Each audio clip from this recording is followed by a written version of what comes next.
Ashama harka fuunee jaalatamtoonni fi kabajamtoonni hordoftoonni seenaatuuf nageenyi koo kan jaalalaa kabajaa iddoo isin jirtan hundatti isin haa qaqqabu.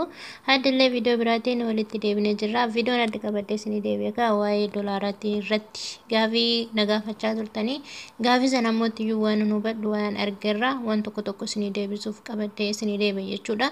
Gara viidiyoo kiyyaa har'aatti osoo seenne dura warri chaayinaayilii kanaaf haarawaa taatan baga nagahaan dhuftanii koottaa isiniin jennee jirra. Subscribe gochuudhaan gara maatii keenyatti nu dabalamaa isiniin jenna.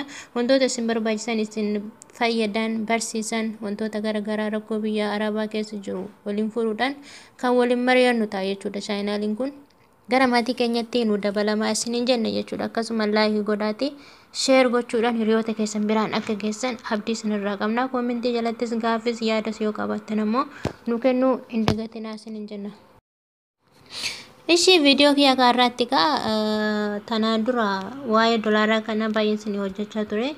Amma bakka sirumaa hin dhiiseef jechuudha. Ijoolleen immoo baay'ee na gaggaafachaa jirtan koomentii yeroon viidiyoo biraa hojjedhu achi jalatti doolaarri badee moo hin deebi'amoo kan jettaniif haadha deebii gaafii keessanii deebii isinii ta'a kan jedhu isinii qabadhee deebi'ee jira jechuudha. Haga dhuma viidiyoo tanaatti hordofaan isiniin jedha. Doolaarri bade erga jedhamee hamma kinoo ji'a jaaffaa keessa seennee jira jechuudha. Doolaarri badee guutumaan guututti badee miti. Isaan bade isinii naa jedhu malee doolaarri hin waddade ni jira. Akka nu hubadhetti jechuudha. Ni jira doolaarri hin banne. Fakkeenyaaf doolaaran amma fakkeenyaaf doolaaran baankii yoo kaawwate jechuudha. Jarri kun doolaaran baankii yoo kaawwatan duraan doolaarumaan fudhatan. Yoo birrii asiitiin baankii ol kaawwatan ammoo birruma asiitiin fudhatan malee doolaaratti jijjiiranii abadan hin kennaniif jechuudha. Rakkoon isaan tokkoffaan inni kana.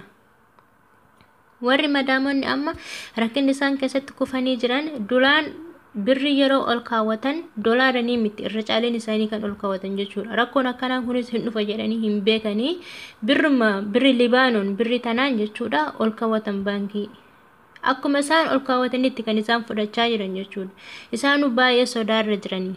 Doolaara argachaa hin jiranii. Biyya biraa safaraa hin jiranii yookiin ammoo biyyoota garaagaraa deemuudhaaf doolaara nama barbaachisa waan ta'eef isatti jijjiirrachuudhaaf doolaarri baay'ee waddadee jedhan. Hin waddade malee hin banne doolaarri akka nu badhetti jechuudha. Akka namoota iyyuu information tokko tokko dhagahuttis ta'ee gara BBC isaaniitiin jechuudha. Doolaarri baay'ee waddadee guutumaan guututti badeetii miti hin jira baay'ee waddade. Kanaafan isin jedha madaamonni tokko tokko erga doolaarri kun waddade erga birrii isaan achi qabaniyyuu gara doolaaratti jijjiiranii kennuufii didanii damoosa duraan isinii kennaniyyuu hirrisanii ijoolleedhaa kennaafii jiran jechuudha. Yookiin immoo yoo waggaa 2 fixxanii waggaa 3ffaa jalqabdan waggaa 3 fixxanii 4ffaa jalqabdan kan isinii dabalamoo wayiitii jira 50 ta'u sanii olis haa ta'u amma san dabaltii san dhiisanii bakkuma sun duraan hojjechaa turtan sanuma damoosa keessuma kan duraan isaan warri isinii kafalan ni jiru jechuudha. Kun ammoo iyyuu isiniif xiqqoo miidhama ta'uu danda'a. Haya san argadhu malee kan jettan yoo ta'e cigichigii hin kaasinaatiin nagahan gara biyya keessanii gara maatii keessanii galaan isiniin jedha. Tokko tokko immoo doolaaruma kanayyuu kan hin arganne. Sirumaa birriin doolaaraa fi kan birri Libaanoon biyya kana baay'ee wal caala. Tokko tokko humna akkasii san kan hin qabne ijoollee gara Itoophiyaa galchaa jiran. Ijoolleen gara Itoophiyaa yeroo galchanitti ammoo kan birrii harkaan qabne kan ammoo biyyaallee ergatanii birrii biyyaa hin qabne as keessa deebi'anii ammas rakkachaa jiraniin isiniin jedha. Tanan durallee waa'ee kanaa isinii dabarseen jira. Ijoolleen akkasii sun biyyatti nu galaa isiniin jenna ammas.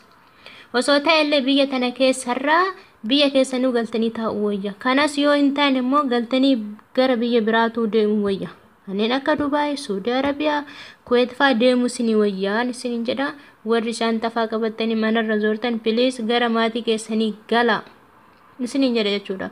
Rakkinni tokkoffaa rakkoon biyya kana keessatti uumame jiraattota biyya kana keessatiin akka baankii godhatanitti kan isaan fudhataa jiran.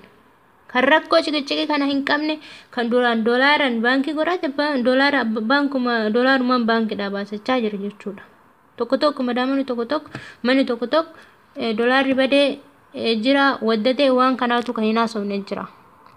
Sababni isaas doolaara yoo galchan doolaaran fudhatanii. Ka doolaaran hin galchine rakkoon isaanirra jiru jechuudha. Kana waan kana akkasitti na hubattanii kan jechuudha. Illee waan akkana kana kan isaan adda babaasanii natti himan. Gaafadheeti jechuudha. Adda babaasanii natti himanii isiniin jedha. Ijoolleen tokko ammas rakkoo irra jiru. Rakkoon yeroo jedhutti bakka birrii biyyaa hin qabnu jettanii erga warra ofirraa isin gaggeessee mana biraa deemtanii hojjechuudhaaf hin xaarinaan isiniin jedha. Ijoolleen haala keessa jiran dhugaan isiniin jedha. Ijoolleen haala keessa jiran imimmaan miti dhiiga boohaa jira yeroo ammaa kana. Hojiin hin jiru. Ati nyaattee dhugdu malee immoo hin jiraattu. Yoo waan tokko suuqii dhaqa jette wanni marti isaa widdiidha qaalidha. Kanaaf yoo isin hin danda'ametti gara biyya keessanii galaati biyya biraatu deemuuf mokkoraa malee as keessa biyya tana keessatti amma hadharra boru osoo hin taane tun hadharra boru jedhanii jiraachuu osoo hin taane kan hadhaa kanarra borutu caala jechuudha. Waan isaa hin beekamu jechuudha. Kanaaf yookaan immoo ji'atti dhufu waa'ee doolaarii irraa kasaa yookaan ji'atti aanu doolaarii irraa kasa jedhan malee sanumarra ol waddadaa deeman isiniin jedha. Kanammoo akka hubattanii fi hundaafuu viidiyoo tana sheer godhaa. Viidiyoo biraatiin immoo kan isin fayyada jedhee yaadu isiniin gahaa jechuudha.